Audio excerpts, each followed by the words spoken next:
नमस्ते investors, simply stocks में आपका स्वागत है। आईटी सेक्टर अभी एक डाउनटर्न से गुजर रहा है। आप देखोगे एलटीआई, माइंडट्री, इन्फोसिस, एचसीएल सभी की सेल्स ग्रोथ 10% से भी कम है और विप्रो, टाटा एल्क्सी और टीसीएस वगैरह में तो ग्रोथ ना के बराबर है और उल्टा कुछ में तो डी ग्रोथ है। लेकिन इस डल आईटी मार्केट में दो इंटरेस्टिंग आईटी कंपनियां भी हैं जो बहुत अच्छा परफॉर्म कर रही हैं। तो आज के वीडियो में हम इन्हीं दो आउट परफॉर्मर्स को डिस्कस करेंगे और समझेंगे कि ये क्या अलग कर रहे हैं और हम इनसे आगे क्या उम्मीद रख सकते हैं। पर एज अ स्टैंडर्ड डिस्क्लेमर, ये वीडियो इन दोनों में से किसी पे भी बाय या सेल रिकमेंडेशन नहीं है, इसका आप ध्यान रखिएगा। इसके साथ ही चलिए शुरू करते हैं। पहला आईटी बिजनेस जो हम स्टडी करेंगे उसका नाम है Orion pro solutions. Orion pro lending, banking और ट्रांजिट सॉल्यूशंस माने कि मेट्रो और बस ट्रैवल के क्षेत्र में आईटी सर्विसेज देता है। ओरियन प्रो में इंटरेस्टिंग क्या है कि आप देखोगे जो आपके अन्य आईटी बिजनेसेस हैं उनके ज्यादातर रेवेन्यू या सेल्स यूएसए, कनाडा और यूरोप से आते हैं। पर इनके केस में उल्टा है। इस स्क्रीनशॉट में आप देखोगे कि ओरियन प्रो की लगभग 60% के आसपास सेल्स भारत से ही आती हैं। फिर 25% के आसपास हिस्सा एपैक रीजन का है जिसमें Australia, Vietnam, Indonesia, Malaysia, Thailand वगैरह आ जाते हैं और यूएसए और यूरोप का बस 13% कंट्रीब्यूशन है। तो ओरियन प्रो के केस में ये एक इंटरेस्टिंग पॉइंट है जो इसे अन्य आईटी कंपनी से अलग बनाता है। सेगमेंट वाइज देखें तो बैंकिंग और फिनटेक इनका बड़ा बिजनेस सेगमेंट है, उसका 55 से 60% कंट्रीब्यूशन है। फिर ट्रांजिट सॉल्यूशंस और क्लाउड सर्विसेज दोनों साथ में, जिसे ये टेक्नोलॉजी इनोवेशन ग्रुप बोलते हैं, उसका लगभग 40 से 45% कंट्रीब्यूशन है। कस्टमर्स की बात करें तो जैसे एसबीआई इनका क्लाइंट है, ऐसे ही ट्रांजिट सॉल्यूशंस में नोएडा मेट्रो, चेन्नई मेट्रो इनके कस्टमर्स हैं। इनकी सर्विसेज को और डिटेल में समझें तो ये ट्रांजैक्शंस रिलेटेड माने कि आप जो पैसा ट्रांसफर या रिसीव करते हो उससे रिलेटेड आईटी सर्विसेज देते हैं। जैसे इसमें इंटरनेट बैंकिंग आ गया, पेमेंट्स और फॉरेक्स सर्विसेज आ गई। इसके अलावा इनके पास लेंडिंग का भी सूट या पैकेज है जिसमें ये बैंक्स और अन्य फाइनेंस कंपनियों को लोन देने से रिलेटेड आईटी सर्विसेज देते हैं।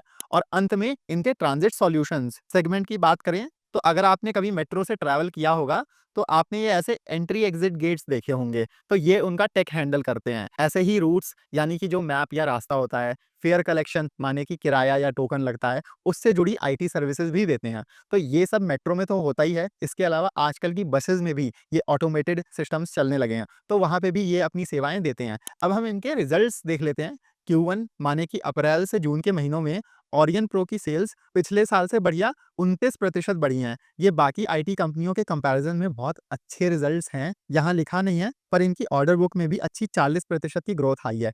पिछले साल इनके पास 1000 करोड़ की ऑर्डर बुक थी जो बढ़ के 1450 करोड़ रुपए के ऊपर हो गई है। फिर इधर आप देखोगे तो एबिटा मार्जिन कुछ 1% कम हुई है।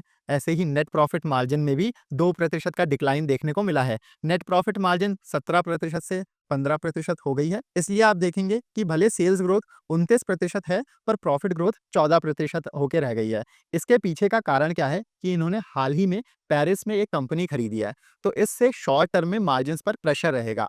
और इन्होंने हाल ही में अपनी सेल्स टीम बढ़ाने पर भी खर्चा किया है, टेक में भी इंजीनियर्स हायर किए हैं, तो उस वजह से भी मार्जिन्स डाउन है। पर ओवरऑल ये काफी अच्छे नंबर्स हैं। इन्होंने इस साल माने कि FY26 के लिए 20 से 22% एबिटा मार्जिन और 15 से 16% नेट प्रॉफिट मार्जिन का अनुमान दिया है। बाकी इनका इस साल अपनी सेल्स 30% से बढ़ाने का टारगेट है। इस पर अब हम ओरियन प्रो का वैल्यूएशन निकाल लेते हैं।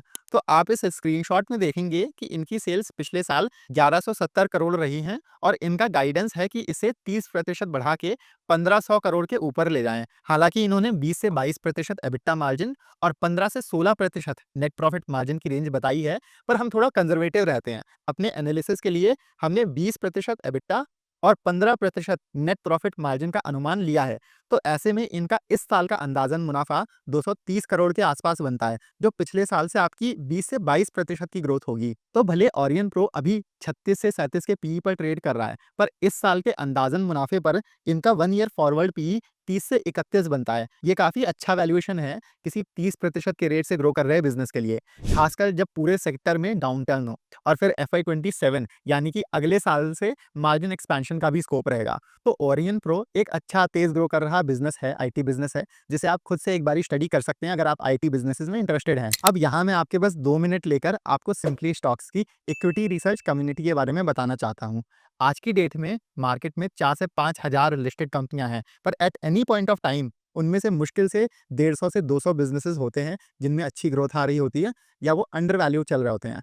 पर दिक्कत क्या आती है रिटेल इन्वेस्टर्स के साथ कि उनको पता ही नहीं चलता है कि कब कौन-सा बिज़नेस अच्छा कर रहा है, किस कंपनी के कैसे रिज़ल्ट्स आ रहे हैं, इसमें रिस्क क्या है, और पता भी चल जाए तो ये नहीं समझ में आता है कि कंपनी को, रिज़ल्ट्स को स्टडी कैसे करें। इसलिए हमने सीरियस इन्वेस्टर्स के लिए एक कम्युनिटी बनाई है, जहाँ हम ऐसे 100 150 से ज़्यादा अच्छे-अच्छे बिज़नेसेस को क्लोज़ली ट्रैक करते हैं। उनके business model, valuation, risk factors, कैसे रिज़ल्ट्स आए हैं, सब पर डिटेल में डिस्कशन होता है। यहाँ हम अपना पोर्टफोलियो भी शेयर करते हैं और वन ऑन वन आपके सारे डाउट्स भी क्लियर करते हैं। हाँ, लेकिन हम किसी भी कंपनी पर बाय सेल कॉल्स नहीं देते हैं, हम सेबी रजिस्टर्ड नहीं हैं। अगर आप इंटरेस्टेड हैं, तो आप इस नंबर पर व्हाट्सएप कर दीजिए, वरना इसी का हमने डिस्क्रिप्शन में लिंक भी दिया हुआ है। आप उस लिंक से हमें मैसेज कर सकते हैं। और याद रहे, ये एक पेड कम्युनिटी है, जिसकी महीने की फीस बस ₹850 है। मतलब आपको बस ₹850 में हर महीने इतने सारे अच्छे-अच्छे बिज़नेसेस पता चलते रहेंगे। इसमें 2 प्लान्स हैं, ₹6000 का 6 महीने के लिए और ₹10,000 का साल भर के लिए।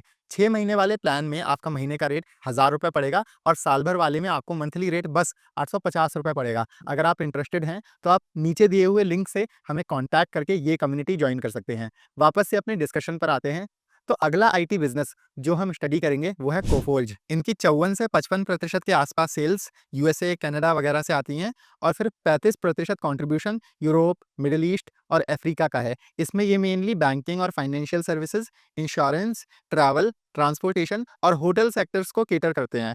इनकी लगभग 40% के आसपास सेल्स इंजीनियरिंग सर्विसेज से आती हैं, जिसमें आपके आईटी सर्विसेज को डिज़ाइन और डेवलप करने से लेके उनका इंटीग्रेशन और मेंटेनेंस सारे ही काम आ जाते हैं। फिर 24 से 25% शेयर डेटा और क्लाउड और इंफ्रास्ट्रक्चर मैनेजमेंट का है। अब देखिए, कोफोल्ज के केस में 2 चीज़ों का इन्हें फ़ायदा मिला है। पहला, इनके ऑर्डर विन्स अलग-अलग सेक्टर्स में डिस्ट्रीब्यूटेड हैं, तो जो सेक्टर अच्छा कर रहा है, वहाँ से इनके पास ऑर्डर्स आ रहे हैं। दूसरा, कि इनके पास कुछ स्पेसिफिक सेक्टर्स में अच्छा स्पेशलाइज़ेशन है, जो इनके हित में काम करता है और इन्हें ऑर्डर्स मिलने में मदद करता है। इन्होंने सिर्फ Q4 में, माने कि जनवरी से मार्च के महीनों में 17,400 करोड़ रुपए के नए ऑर्डर्स जीते थे, जिन पर इन्होंने काम करना स्टार्ट कर दिया।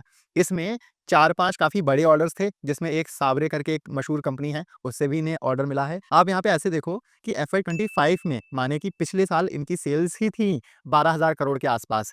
तो ये 17,400 करोड़ का इतना बड़ा ऑर्डर इनटेक बहुत अच्छी विजिबिलिटी देता है हमें आगे के लिए। ऐसे ही इस Q1 में, माने कि अप्रैल से जून के महीनों में, इन्हें फिर से 4,200 करोड़ रुपए के ऑर्डर्स मिले हैं। इन बैक टू बैक नए ऑर्डर विन्स की वजह से कोफोर्ज की ऑर्डर बुक पिछले साल से 47% के आसपास बढ़ी है। इनके मैनेजमेंट ने अगले 2 सालों में $2 बिलियन सेल्स, यानी कि कुछ 16,700 करोड़ के आसपास सेल्स करने का टारगेट रखा है, जो कि आपकी सालाना 18% के आसपास की सीएजीआर ग्रोथ बनती है।